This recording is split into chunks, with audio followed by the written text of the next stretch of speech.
अस्सलामु अलैकुम नाजरीन कराम, नई वीडियो में आपको खुश आमदीद कहते हैं। नवाज शरीफ के ख्वाब चिकना चूर होते दिखाई दे रहे हैं मुख्तलिफ सूरतों के अंदर। अब मैं आपको बलूचिस्तान अवामी पार्टी वाली बात बता चुका हूं। मैं आपको इस्तेकाम पाकिस्तान पार्टी के हवाले से भी सारी तफसीलात पिछली वीडियो में बता चुका हूं।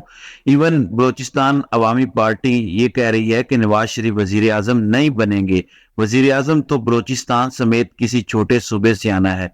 ये किस खुशफहमी में है। लेकिन अब नया तमाशा शुरू हो गया है। आप जानते हैं निगरान हुकूमतों को इख्तियारात जिस तरह से दिलवाए गए, और दिलवाए भी शहबाज शरीफ के हाथों गए।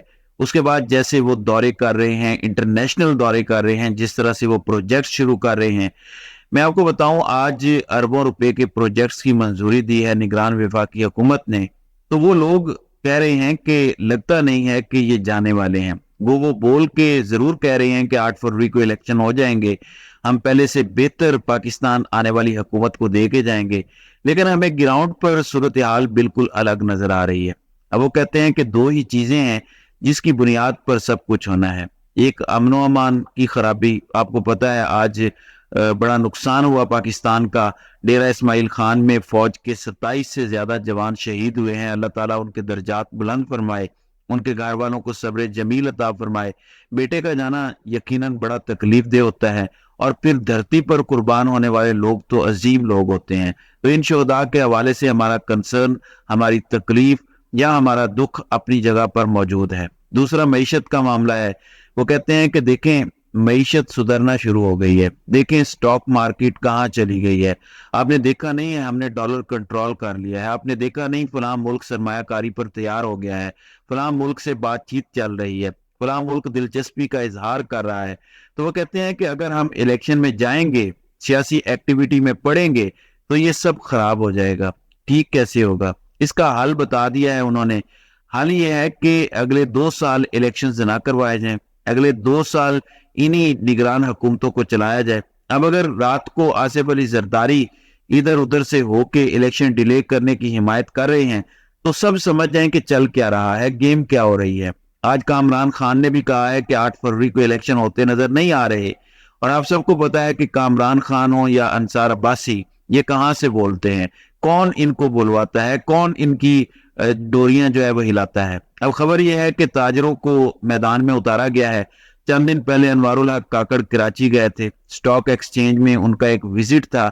वहां पे उनकी ताजरों से मुलाकात हुई, और ताजरों ने उनसे कहा कि देखें, मईशत की मुकम्मल बहाली के लिए तसलसल जरूरी है।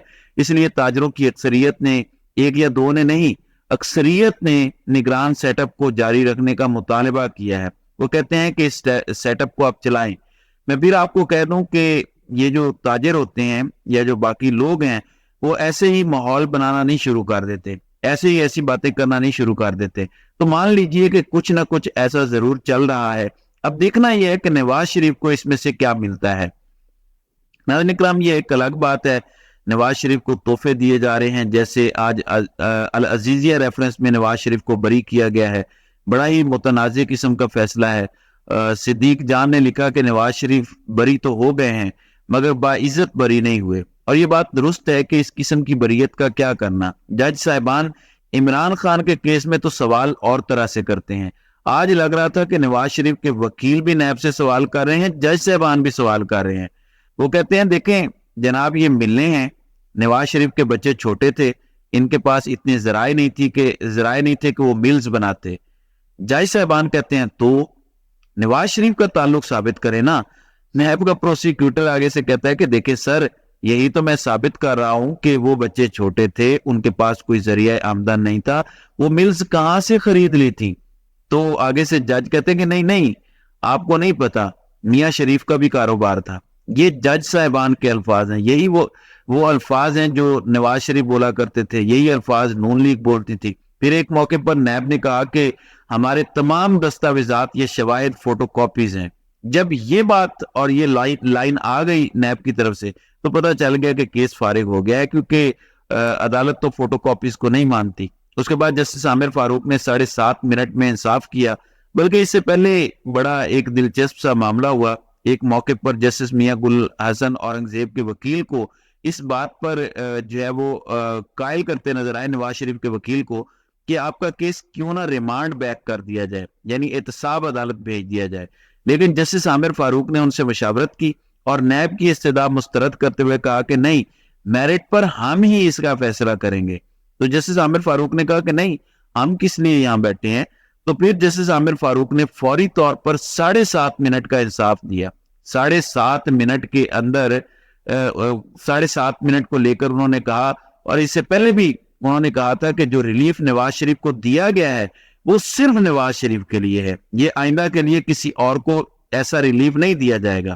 اب یہ 7 منٹ کا ریلیف بھی صرف نواز شریف کے لیے تھا، اور اس آخری کیس میں بھی فوراً عدالت سے ان کو بری کر دیا گیا۔ تو اس پر 7 منٹ فیصلہ محفوظ کیا گیا، اور فیصلہ محفوظ کرنے کے 7 منٹ بعد انہوں نے نواز شریف کو العزیزیہ ریفرنس کے اندر بری کر دیا۔ امید ہے اسلام آباد ہائی کورٹ دیگر کیسز کے اندر بھی یہی صورتحال اختیار کرے گی اور 7 منٹ کے اندر ہی محفوظ فیصلے سنائے گی۔ خاص طور پر جسٹس عامر فاروق عمران خان کے حوالے سے فیصلے محفوظ کر کے ان پر انڈے دینے نہیں بیٹھیں گے، اور مہینہ 4 مہینے نہیں بیٹھیں گے، بلکہ فوراً اس کا فیصلہ سنائیں گے۔ دوسری جانب غیر ملکی سفیروں کی تحریک انصاف سے پہلے بھی ملاقاتیں ہوتی رہی ہیں، اب پھر ملاقاتیں شروع ہو گئی ہیں۔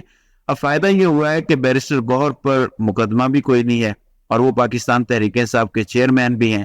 آج ان کی بڑی اہم ملاقات ہوئی ہے، آسٹریلیا کے ہائی کمشنر جو پاکستان میں ہیں ان سے یہ ملاقات ہوئی ہے، جس میں رؤوف حسن سیکرٹری اطلاعات بھی تھے، اور وہاں پہ پاکستان تحریک انصاف نے اپنا موقف بھرپور طریقے سے رکھا ہے۔